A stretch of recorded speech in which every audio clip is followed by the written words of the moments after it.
2000 பேர் இந்த பக்கெட்டுக்காக போர்ல உயிரிழந்தாங்கன்னு சொன்னா நம்புவீங்களா? இந்த போரே இந்த பக்கெட்டுக்காக ஆரம்பிக்கப்பட்டதுதான். ஒரு காமெடியான அக்கப்போர், உண்மையா நடந்த கதை.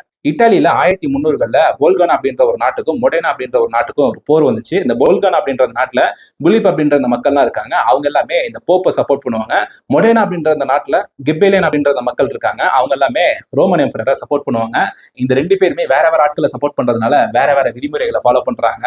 அதனாலே இவங்களுக்குள்ள இந்த வாய்க்கா தகராறு அப்படின்றது ரொம்ப உச்சத்திலே இருந்துட்டே இருக்கும் எப்பயுமே. இந்த புதுப்பேட்டை படத்துல அவங்களோட ஏரியால போயிட்டு போஸ்டர் ஓட்டிட்டு வந்தா ஒரு பெருமை அப்படின்னு சொல்லி பாக்குற மாதிரி இந்த மொடைனால இருக்கக்கூடிய இந்த வீரர்கள் என்ன நினைக்கிறாங்க, நம்ம மொல்கோனா அப்படின்ற அந்த நாட்டுக்கு உள்ள போய் ஏதாவது ஒரு பொருளை எடுத்துட்டு வந்துருவோம் அப்படின்னு சொல்லிட்டு நினைக்கிறாங்க.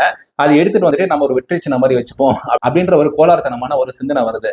அப்படி நினைச்ச இவங்க இந்த பொல்கானா அப்படின்ற அந்த நாட்டுக்குள்ள போயிட்டு ஒரு கிணத்து பக்கத்துல இருக்கக்கூடிய ஒரு பக்கெட்டை தூக்கிட்டு வந்துடுறாங்க. இந்த பக்கெட்டை தூக்கிட்டு வர அந்த நேரத்துல அந்த நாட்டுல இருக்கக்கூடிய இந்த போர் வீரர்கள்லாம் பாத்துடுறாங்க. இவங்கள பார்த்தது மட்டும் இல்லாம பின்தொடர்ந்து வராங்க. இந்த நாட்டுக்குள்ள எப்படியோ உள்ள போய் வந்துடுறாங்க. எவ்வளவு தூது விட்டு விட்டு பாக்குறாங்க. இந்த பக்கெட்டை எங்களுக்கு கொடுத்துருங்க, நாங்க போர்லாம் தொடுத்து வர மாட்டோம் அப்படின்னு சொல்லி சொல்றாங்க. இல்ல எங்களுக்கு கௌரவம் தான் முக்கியம், இந்த பக்கெட்டை நாங்க எடுத்துட்டு வந்துட்டோம், முடிஞ்சா நீங்க போர் ஆரம்பிச்சு வெற்றி பெற்று இந்த பக்கெட்டை வாங்கிட்டு போங்க அப்படின்னு சொல்லிட்டு ஒரு விஷயத்த சொல்லிடுறாங்க. இதனால அந்த பல்கானால இருந்து 30,000 வீரர்களை கூட்டிட்டு வந்து போர் செய்யறாங்க மொடேனா அப்படின்ற இந்த மாநிலத்துக்கு எதிராக. போர் எடுத்துட்டு வந்து அவங்க தோத்து போயிடுறாங்க. அது மட்டும் இல்லாம அந்த நாட்டுல 2000க்கும் மேற்பட்ட அந்த வீரர்கள்லாம் இறந்து போனாங்க. இவங்க சைட்ல இன்னும் கேஷுவலிட்டிஸ் எவ்வளவு அப்படின்னு சொல்லிட்டு இன்னமும் ஹிஸ்டோரியன்ஸ் எல்லாம் கண்டுபிடிக்க முடியாம தான் இருக்காங்க. ஆனா ஒரு பக்கெட்டுக்காக ஒரு போர் ஆரம்பிச்சு 2000 பேர் செத்து போனாங்க.